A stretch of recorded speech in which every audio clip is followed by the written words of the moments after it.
Además, colabora, y le agradecemos mucho, siempre que lo llamamos, con 40 días por la vida en Gijón. Le damos las gracias.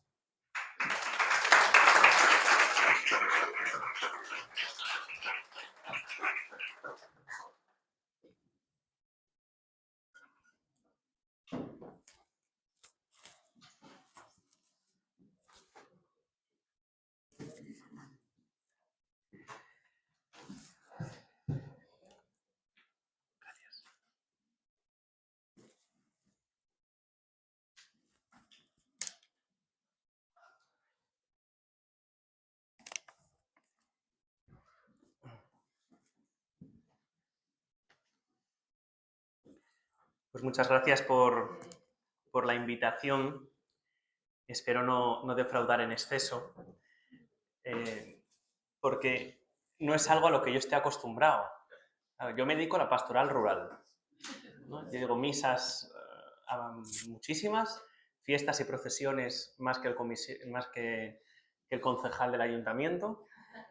Pero claro, ya este ambiente como un poco más, no sé cómo decirlo, más académico, pues no es un ambiente en el que yo me suelo mover, porque pues para mis señorinas de la parroquia, pues cualquier cosa que haga, bueno, está bien, ¿no? Faltaría más. Entonces, a mí se me ha pedido que hablase un poco de la influencia del demonio, el aborto. Claro, bueno, partiendo de la base que yo no soy un experto en la materia, ¿no? Soy un cura de pueblo. Bueno, me gustaría comenzar teniendo en cuenta el libro del Apocalipsis, ¿no? Apocalipsis 12. Me encanta este pasaje, ¿eh? Es, yo creo, de mis partes favoritas de la Biblia. Por eso os lo voy a leer el capítulo entero, aunque se haga un pelín largo al principio, y así lo refrescamos, que a todos os suene, ¿no? Es el dragón y el cordero, ¿no? La mujer y el dragón.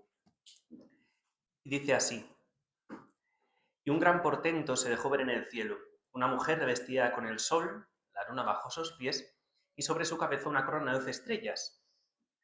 Y como estaba encinta, gritaba al sufrir los dolores y tormentos de dar a luz. Y se dejó ver otro portento en el cielo. Allí estaba un gran dragón rojizo, que tenía 7 cabezas y 10 cuernos, y en sus cabezas 7 diademas, y su cola barrió la tercera parte de las estrellas del cielo y las lanzó a la tierra. El dragón se detuvo frente a la mujer que iba a dar a luz, para poder, en cuanto diera luz a su hijo, devorarlo. Y ella dio a luz a un hijo varón, que había de regir todas las naciones con cetro de hierro, y fue llevado su hijo hasta Dios y hasta el trono. Y la mujer huyó al desierto, donde tenía allí un sitio preparado por Dios, para que allí la alimentaran durante 1270 días. Y se estableció un combate en el cielo, Miguel y sus ángeles, en lucha con el dragón. Y el dragón luchó y sus ángeles, pero no prevaleció, ni volvió a encontrarse un sitio en el cielo. Y fue expulsado el gran dragón, la serpiente antigua, que se llama Diablo y el adversario. El embajador del orbe entero fue expulsado a la tierra, y sus ángeles con él fueron expulsados.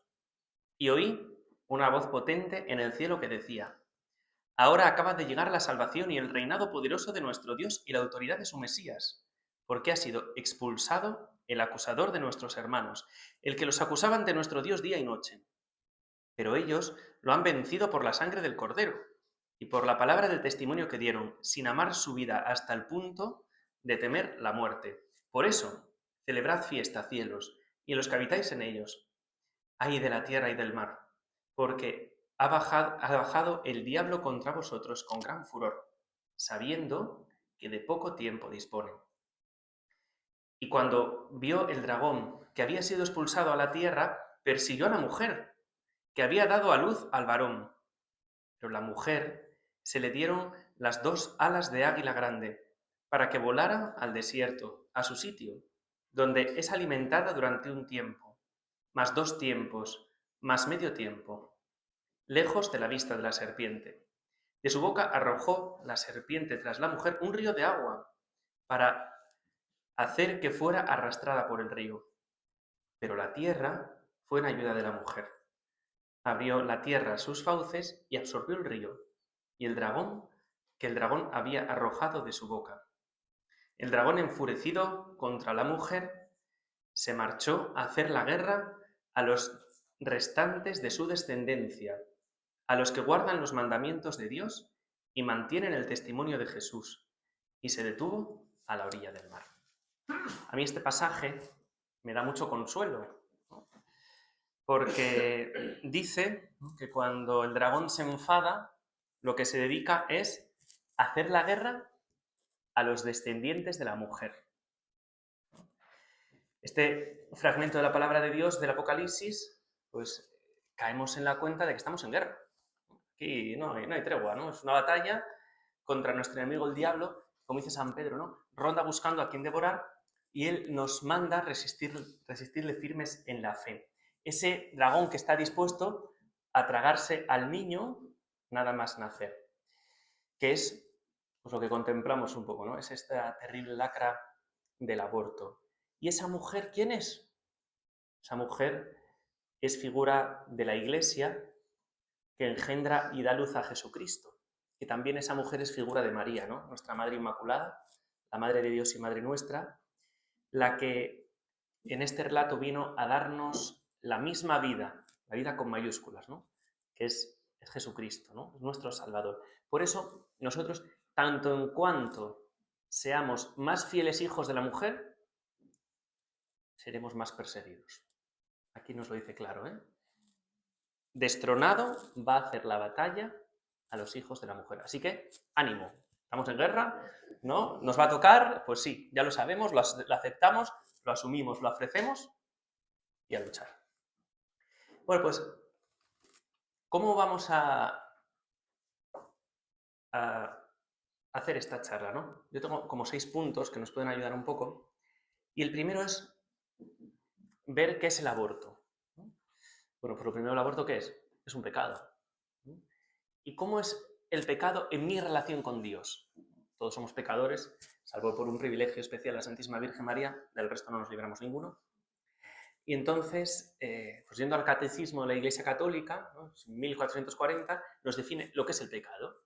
Y dice el Catecismo que el pecado es, ante todo, ofensa a Dios, ruptura de la comunión con Él y al mismo tiempo, mi pecado atenta contra la comunión de la Iglesia. Con lo cual, el pecado es también un pecado solidario y social. Mi pecado atenta también contra la comunión, contra la santidad de la Iglesia. Es decir, el pecado no es algo relativo, ¿no? No es algo solo moral. Yo cuando voy a los pueblos y les digo a la gente, hay que confesar. Ay, pero ya no hay nada pecado. Dije, lo de siempre. Y no cambió nada. Los pecados son los de siempre, ¿no? No es algo relativo. Antes era pecado y ahora ya no. No. El pecado siempre fue pecado y lo que no lo fue nunca. No es un fallo moral, sino que el pecado, ¿qué es? Es la ruptura de una amistad. La ruptura de mi amistad con Dios, ¿no? De nuestra vida de gracia, de nuestra comunión con Dios y con la Iglesia. Con lo cual es una ofensa grave a Dios, que puede ser de pensamiento, palabra, obra y omisión, ¿no? Contra la ley eterna de Dios. Es una ruptura de mi comunión con Él, de comunión con Dios, de comunión con el prójimo, con mis prójimos que me encuentro cada día, y de comunión conmigo mismo, ¿no? Por eso, en el catecismo leemos que el pecado mortal destruye la caridad en el corazón del hombre por una grave violación de la ley de Dios. Rompe nuestra relación con Dios. Jesús en el Evangelio habla del poder del pecado, de ese poder que tiene de separar a los hombres de Dios. Y hay diferentes tipos de pecado, ¿no? Según la gravedad. Uno puede ser pecado mortal y otro pecado venial, ¿no? ¿Cuál es la diferencia? El pecado venial, lo que hace es dañar, debilitar, ¿no? Mi relación con Dios. No lo rompe, pero lo debilita, esa relación con Dios, ¿no? Y el pecado mortal implica materia grave, pleno conocimiento, plena deliberación y rompe mi relación con Dios. Experiencias tenemos en la vida, ¿no? Teníamos unos amigos que éramos uña y carne, no podíamos vivir uno sin el otro. Tiempo después, pues uno empieza a pensar de una manera, el otro de otra, y hombre, no nos hemos enfadado, pero las cosas ya no son como eran, ¿eh? Y eso lo experimentamos. Eso viene a ser el pecado venial, ¿no? Se enfría la relación, se enfría la amistad con Dios, ¿no? ¿Y esto qué consecuencia tiene en nuestra vida, ¿no? Pues es la ruptura espiritual, la incapacidad de hacer la voluntad de Dios completamente, es una tendencia al mal, que comienza con una esclavitud al pecado, eso no nos arrepiente. Se pierde la paz interior, viene la culpa, el remordimiento, y como dice San Pablo a los romanos, por cuantos todos pecaron, están destituidos de la gloria de Dios. ¿Y el aborto qué tiene que ver en todo esto? Pues según la enseñanza de la Iglesia, el aborto es un pecado mortal, grave, que rompe nuestra relación con Dios. Todos tenemos experiencia del pecado en nuestra vida, como tentación que viene a nuestro encuentro, que nos ronda, y uno cuando tiene la tentación, para lo que hay que hacer para que la tentación a uno le deje en paz, no es dejarse vencer, ¿no? Sino que tenemos que hacer es luchar. Pero hay veces, por nuestra humana flaqueza y debilidad, pues nos dejamos caer en la tentación, ¿no? ¿Y qué nos pasa muchas veces? Yo creo que esto lo hemos experimentado todos. Pues viene a nuestra vida la tristeza, viene la desesperanza, viene la vida sin sentido. Si rompe el amor, que es lo más propio, es lo constitutivo del hombre, su identidad más profunda, ¿no? Decía Descartes, esa máxima, ¿no? Pienso, luego existo. Pues los cristianos, parafraseándolo, podemos decir, soy amado por Dios, luego existo, ¿no? Y el pecado, ¿qué hace? Hace romper ese amor, ¿no? Entonces podemos decir que el pecado nos hace, voy a inventar la palabra que creo que no existe, nos hace desexistir, ¿no? Nos desexiste y nos encierra más en nosotros mismos por medio del egoísmo y nos empuja a esa autodestrucción y nos autoboicoteamos a nosotros mismos, ¿no? La culpabilidad, el desenfreno. El pecado es el mayor mal porque nos aparta de ese amor, ¿no? De ese sumo bien, de ese amor definitivo. Bueno, pues visto lo que es el pecado, ahora nos hacemos la pregunta, ¿no? Esa pregunta, pues, que yo creo que todos los de aquí, como tenemos buena formación, lo sabemos, ¿no? Pero, entonces, al final, ¿el demonio es real o no es real? ¿No? ¿O son cosas de los curas? Bueno, pues, el demonio, según la doctrina de la Iglesia, y según lo que vemos en el Evangelio, que Jesús se pasa el Evangelio luchando contra el demonio y hablando del demonio, pues sí, claro, es real, ¿no? Jesús dedica gran parte de su vida pública en una lucha cuerpo a cuerpo contra el demonio. Y los apóstoles en sus cartas nos lo dicen, ¿no? Así lo dice Santiago, someteos a Dios, resistid al diablo, que él huirá de vosotros. Para poder entender la influencia del demonio en nuestra vida, tenemos que saber, lo primero, quién es, también cómo actúa, ¿no? ¿Qué nos enseña el catecismo? Bueno, pues el catecismo nos dice lo siguiente. El catecismo enseña que Satanás y los demonios fueron creados buenos por Dios, ángeles dotados de inteligencia y de voluntad, pero por su libre elección se rebelaron. Por soberbia rechazaron a Dios, se apartaron de él y cayeron en la condena eterna. Son espíritus reales, son seres incorpóreos, son espíritus reales. ¿Cómo se acciona en el mundo? Pues de muchas formas, ¿no? Todos hemos experimentado, yo creo, algunas tentaciones, ¿no? Engaños, confusión, influencias espirituales, ¿no? Que buscan alejarnos de Dios, pero también tiene límites, porque Dios permite ciertas cosas en su providencia para permitir la libertad humana, ¿no? Que permite la redención del mundo. Esta batalla se delibera con los exorcismos, ¿no? Con la liberación. ¿Y qué dice el catecismo, ¿no? De esto de los exorcismos, ¿no? Pues tiene un número, 1673, que dice: cuando la Iglesia pide públicamente y con autoridad, en nombre de Jesucristo, que una persona o un objeto protegido contra las asechanzas del maligno y sustraída al demonio, se habla de exorcismo. En forma simple, el exorcismo tiene lugar en la celebración del bautismo, ¿no? Yo cuando marcho aquí, marcho corriendo, no porque tengo que hacer un bautismo, voy a hacer un exorcismo a un niño, Pero hay un exorcismo solemne, ¿no? Solo puede ser practicado por un sacerdote con un permiso expreso del obispo, ¿no? Pero claro, no, hay que tener en cuenta también, ¿no?, pues las enfermedades psíquicas, y cuyo cuidado pues hay que tener también con la ciencia, ¿no? Yo pues recuerdo que hay un señor pues que me viene a ver de vez en cuando, que él dice que está poseído, y entonces nada, yo le bendigo el agua bendita, él se la bebe y ya se queda tan contento, ¿no? Bueno, pues no es tan fácil, ¿no?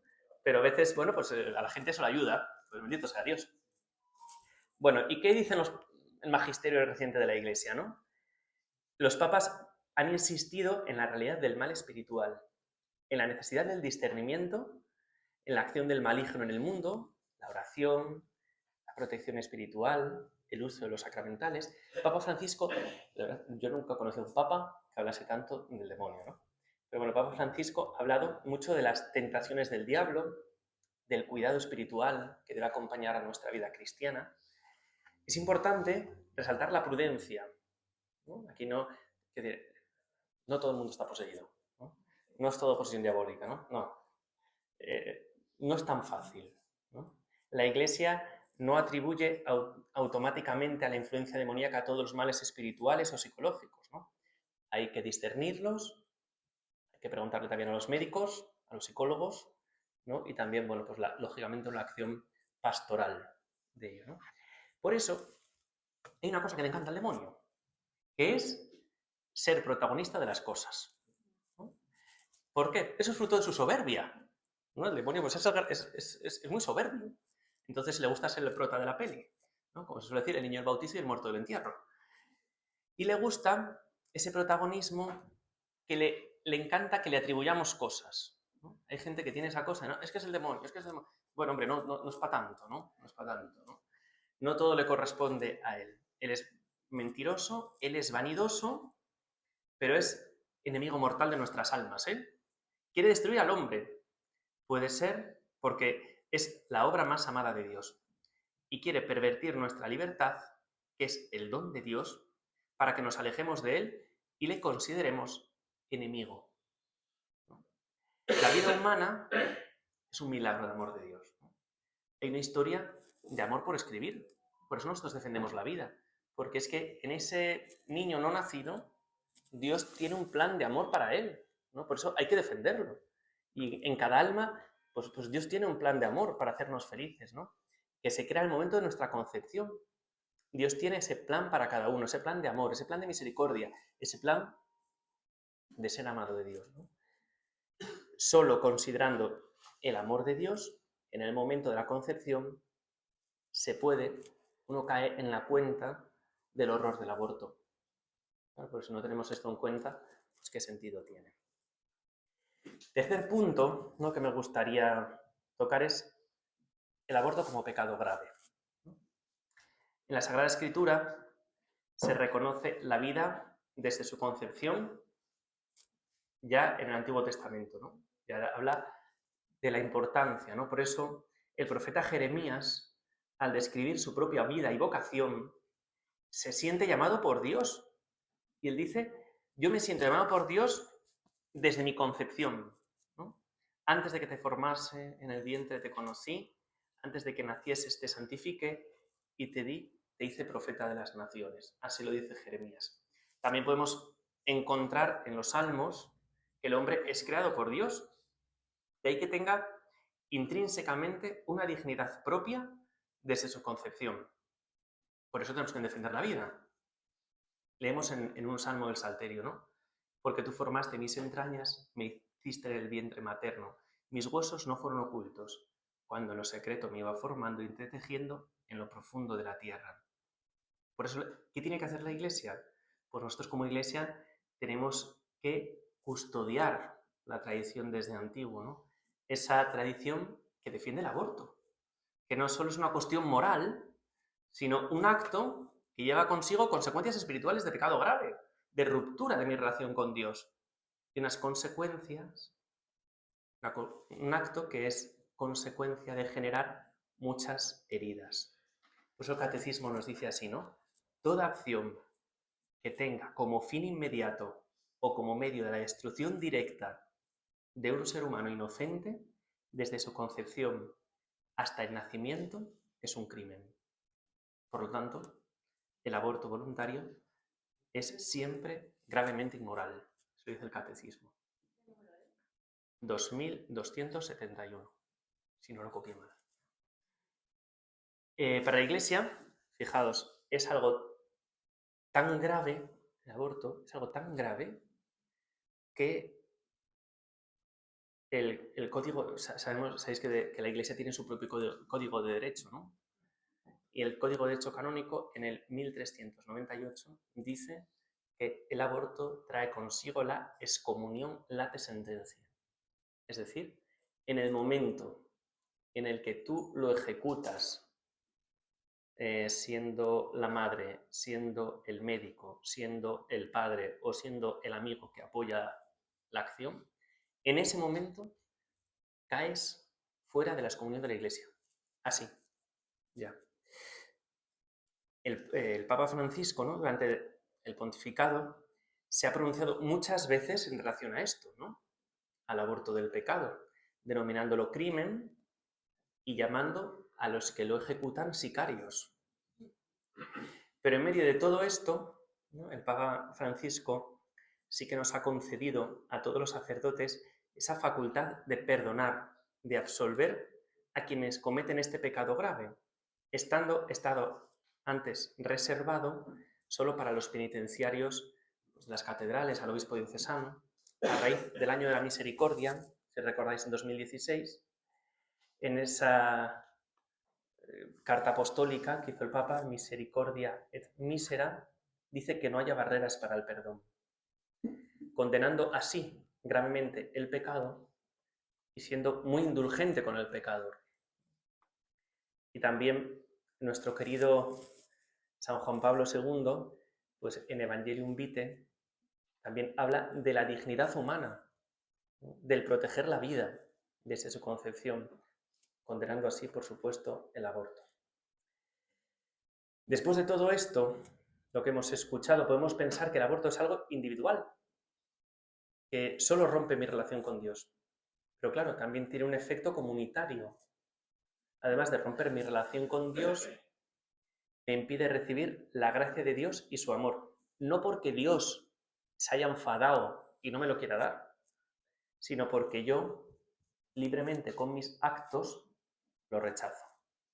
Rompe mi paz interior, rompe con mi conciencia, tiene graves consecuencias morales, espirituales, sociales, manchando también y deformando la conciencia de la sociedad, esta sociedad actual que permite el aborto. Yo creo que casi se ha quedado la Iglesia defendiendo esto. Muy poca gente que no tenga este sentido de Iglesia, muy poca gente lo defiende a día de hoy. Y fijaos, quizás a nosotros muchas veces nos encantan del demonio, nos encantan las cosas, los fenómenos extraordinarios, ¿no?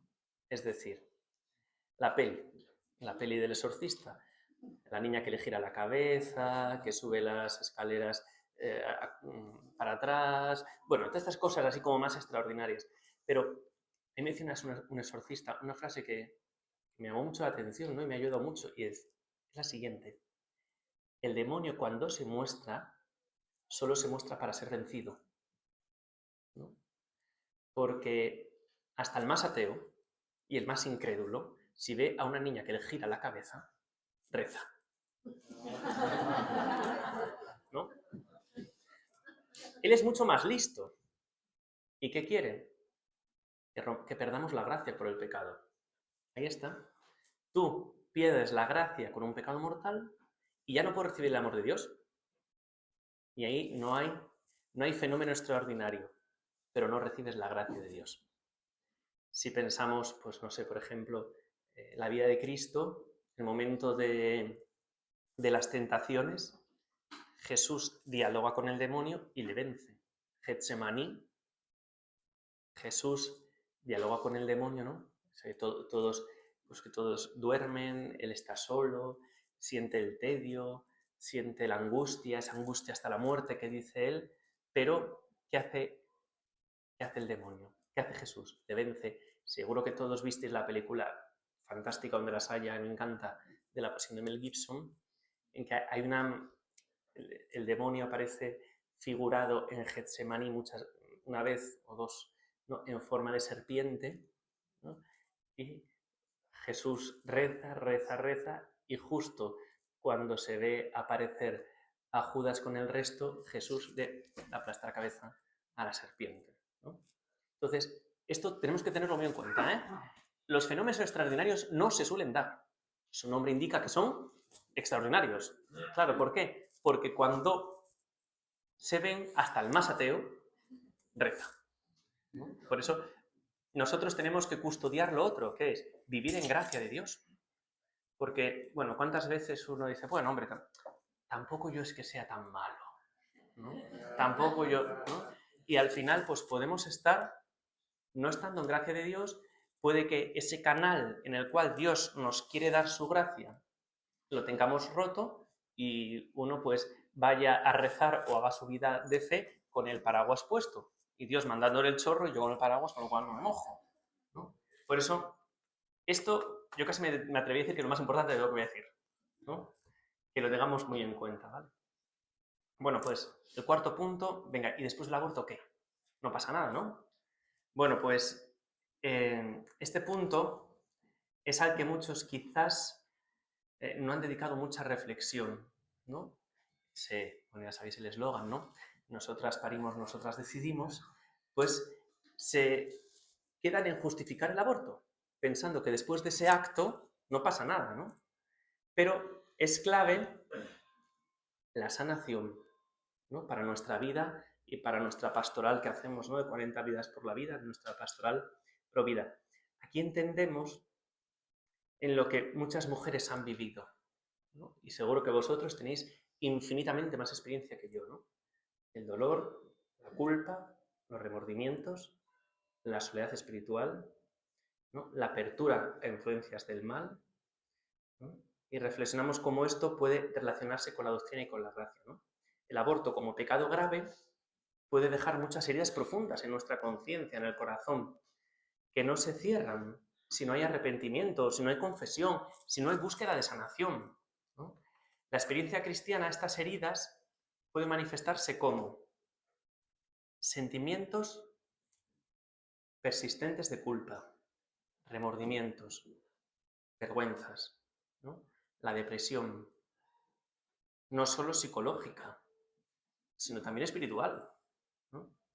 El aislamiento, el sentirse imposible de perdonarse a sí mismo, ¿no? El temor de Dios como un miedo a un Dios justiciero, ¿no? Miedo al juicio eterno. Y bueno, en casos extraordinarios, pues ya están las tentaciones muy fuertes, los ataques de pensamientos de condenación, de sensación de ser usado por las fuerzas del mal, de sentirse marcado, ¿no? Y la Iglesia no enseña que todo aborto deba venir acompañado necesariamente de manifestaciones demoníacas externas, ¿no? Pero sí reconoce que el pecado, aborto como pecado, deja consecuencias y deja vulnerabilidad espiritual. Y que el diablo puede aprovechar esa vulnerabilidad para sembrar dudas, acusaciones, temor, pensar que Dios no me puede perdonar, ¿no?, que el amor de Dios a mí no me alcanza, ¿no?, y que, pues sí o sí, estoy condenado, ¿no? Es común que quienes han vivido un aborto sientan que Dios los ha abandonado, que no pueden acercarse a los sacramentos, que la confesión para ellos es inútil. Yo creo que no revelo nada al decir que yo conozco a una mujer que se confiesa con relativa frecuencia y siempre se confiesa de ese pecado que hizo en su juventud. Es decir, yo por más que le digo que Dios la ha perdonado, ella no se ha perdonado a sí misma, ¿no? Entonces, pues ahí está, ¿no? La desesperación, la desesperanza, esa sensación de sentirse manchado, ¿no? Y estos síntomas pueden agravarse si la persona no busca ayuda, si no se confiesa, si no enfrenta su dolor, si no permite que Dios actúe con misericordia y con sanación. ¿Y el aborto puede abrir las puertas al demonio? Bueno, no en el sentido de que el demonio pueda poseer automáticamente a quien ha participado en un aborto, pero sí que la doctrina de la Iglesia pues habla de las enseñanzas de que el pecado grave, el sufrimiento, la culpa profunda dejan más vulnerable nuestra alma a la influencia del mal, especialmente si no hay arrepentimiento, ¿no? Y entonces tendemos a aislarnos más en nosotros mismos, ¿no? Un exorcista de España pues le preguntaron, ¿puede quedar poseído por el demonio alguien tras el aborto? Y él dice, una cosa es abrir una puerta, un canal, ¿no?, de comunicación con el diablo, y otra es que por el pecado el demonio pueda tener un dominio más fácil, ¿no?, o someter la voluntad de una persona. No quiere decir que por hacer aborto a alguien, pues eso, no ya quede poseído como en las pelis, pero sí que se puede abrir ese canal y esa influencia del mal. En el punto quinto, ¿no?, hay un camino de sanación, ¿no? Nosotros creemos en el Padre de la Misericordia, ¿no?, en el Padre de ese Hijo pródigo. Nosotros aquí, como pastoral Provida, ¿no?, como hijos de Dios, no estamos para condenar, estamos para dar esperanza. Dios es misericordioso, Dios sana, estamos llamados a la esperanza, ¿no? La esperanza no defrauda. Así dice la carta a los romanos, ¿no? Así titulaba el Papa comienzo de esta carta apostólica que nos mandó en este año santo, ¿no? Spes non confundit. Ese título, bajo ese signo de la esperanza, el apóstol Pablo infunde aliento a la comunidad cristiana de Roma, como decía su santidad el Papa Francisco. Ahora, llegamos a la parte de la esperanza. ¿Qué hacer si se ha vivido un aborto? ¿Qué hacer si se siente esa herida?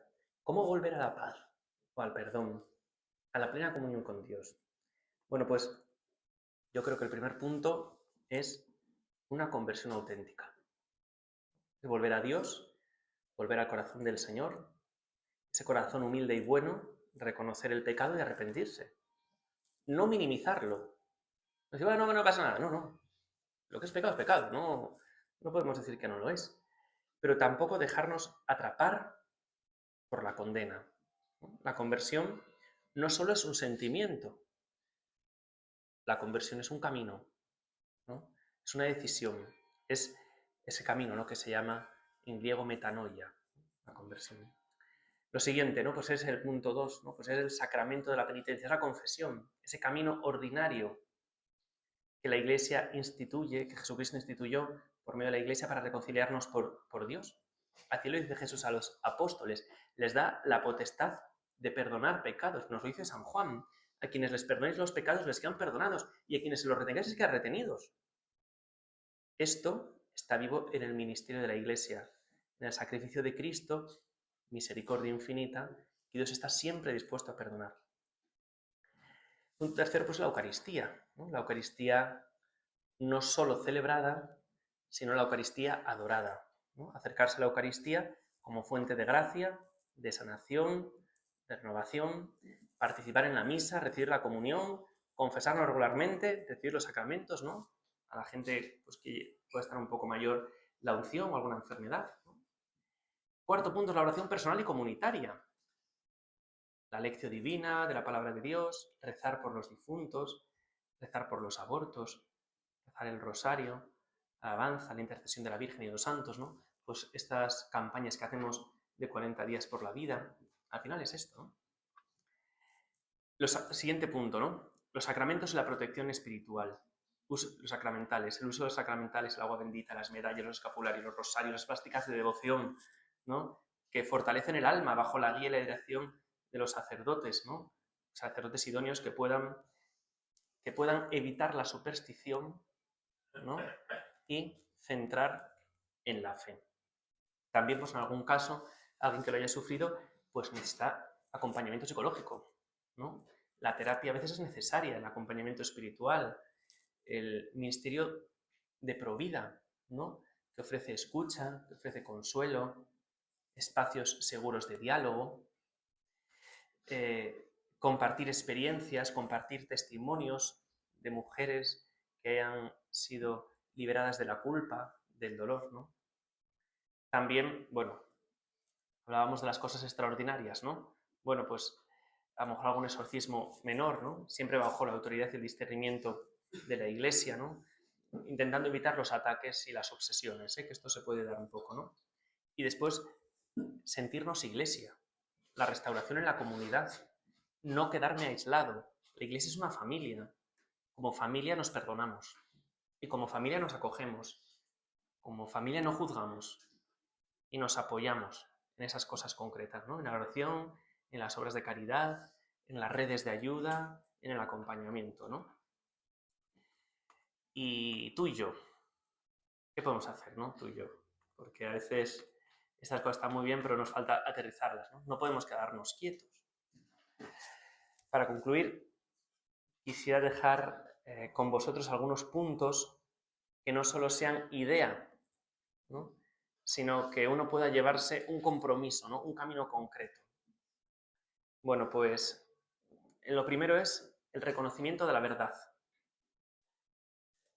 Si has abortado, si conoces a alguien que lo haya hecho, pues reconocerlo como lo que es, ¿no? Un acto que hiere, que tiene consecuencias, que necesita ser confortado con la verdad, con el amor, con el perdón, ¿no? Primero reconocer la verdad. Lo segundo es no vivir con vergüenza perpetua, que la culpa no es condena eterna. Jesús murió para liberarnos del pecado. La confesión, arrepentimiento sacramental, la misericordia divina están disponibles para quienes hayan caído aquí. No hay pecado, por grande que sea, que Dios no pueda perdonar si verdaderamente nos arrepentimos. Punto tercero, pues es buscar ayuda, buscar acompañamientos, ¿no? Pues un sacerdote en la confesión, un psicólogo si hace falta, todo lo que hacéis vosotros, ¿no? Desde 40 días por la vida, la comunidad eclesial, no estar solos, ¿no? Sino compartir el dolor, romper el silencio, ¿no? Que es parte del camino de sanación. Punto cuarto, la oración constante, ¿no? Para quien ha sido herido por esto, ¿no? Por esta cultura, para que Dios obre milagros de sanación y de conversión, ¿no? Rezar por los que no han nacido, por las madres embarazadas, por quienes están próximos al aborto, por las que están próximos a nacer, por las familias, para que esta cultura de muerte se acabe de una dichosa vez y se establezca pues, la cultura de la vida, ¿no? El reinado del corazón de Cristo. Es algo que tenemos que pedir, ¿no? Constantemente. Punto quinto, ¿no? Testimonio y la acción. Ser voz de los que no tienen voz. Acompañar con obras concretas, con servicio de misericordia. Todo lo que vosotros hacéis desde lo más pequeño, ¿no? Desde la gente que conocéis, desde las parroquias, desde los colegios, aquí lo que nos dejen, ¿no? Porque no estamos de moda. Punto sexto, confiar en la misericordia de Dios, que es el Padre rico en misericordia, que espera abrazar al Hijo pródigo, ¿no? Que quiere rescatar al mundo a través de su Hijo Jesucristo, que está siempre con los brazos abiertos en la cruz, extendiendo las manos para abrazarnos, ¿no? Aunque el pecado y la influencia del mal son reales, la gloria de Dios es más fuerte que todo esto, ¿no? Y Cristo nos da la victoria. Y también, pues para terminar, pues invocar la protección del cielo, ¿no? Nuestra Madre Santísima, María, que es Madre, ¿no? Los santos, los ángeles, nos ayudan en la tentación y en el engaño del mal. Por esto, todo esto, ¿no? Debe ser el contraataque de la fe, ¿no? A la realidad del aborto. Si juzgamos y condenamos, pero no ayudamos, nos ensoberbecemos y damos una nueva victoria a nuestro enemigo. Si dejamos que la gente se desespere por haber abortado, tarde o temprano todo el mundo se arrepiente, y no ofrecemos la misericordia del Padre, el demonio se sale con la suya. y el que calla, otorga. Consciente y es cómplice de este genocidio silenciado, donde muere mucho más gente que en las guerras actuales. Por eso dice Monseñor Munilla una frase que a mí me encanta. Y dice que el corazón del hombre no es de quien lo rompe, sino de quien lo repara. Y el corazón del cristiano, el corazón de la mujer que ha abortado, es de Jesucristo, ¿no? Que por nosotros lo ha reparado en la cruz. Pues muchas gracias y espero que os haya gustado.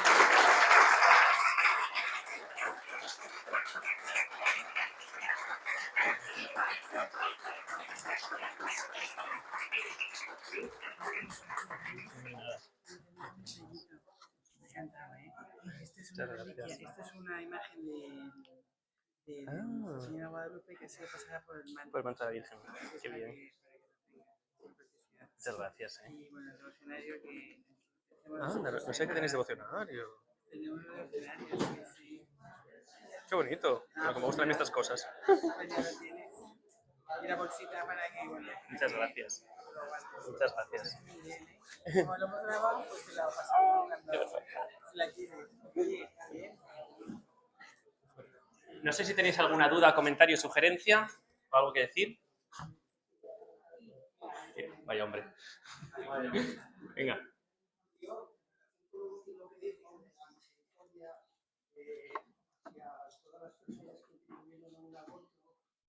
El perdón y la posibilidad de perdonar ese pecado en confesión, no me queda muy claro el tema de la excomunión y el tema de la confesión o de la participación en la Eucaristía. O sea, ¿qué alcance tiene la excomunión? La excomunión, si te coloca fuera de la Iglesia, si es así, te permite participar en los sacramentos. ¿O es algo compatible o puedes volver? ¿Cómo dirías?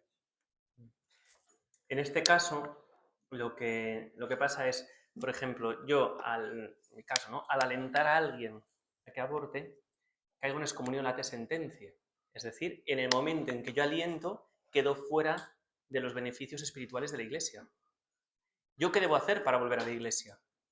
Pues confesarme y pedirle perdón a Dios de corazón, ¿no? Arrepentirme y recibir la gracia de Dios. A partir de ahí ya puedo volver a la Iglesia. Antes, bueno, ¿puedo ir a misa? Sí. ¿Puedo rezar? Sí. Pero es que ese canal de gracia que hay entre Dios y yo lo he cortado. Entonces, como yo lo he cortado, no recibo el amor de Dios, no recibo la gracia de Dios. Claro, entonces, ¿cómo se sana esto? Con la confesión sacramental. Y entonces ya uno puede volver a la vida de la Iglesia. Claro. Sí. No es difícil volver, porque antes había que confesar con un sacerdote que tuviese las facultades para absolver. Vosotros, yo como no soy penitenciario ni nada de eso, pues si alguno se viene a confesar conmigo, yo no le podría dar absolución. Claro, aquí lo que hizo el Papa Francisco fue decir, todos los curas, bueno, nos dio facultad por el año de la misericordia para perdonar todos los pecados reservados que hay en la sede apostólica.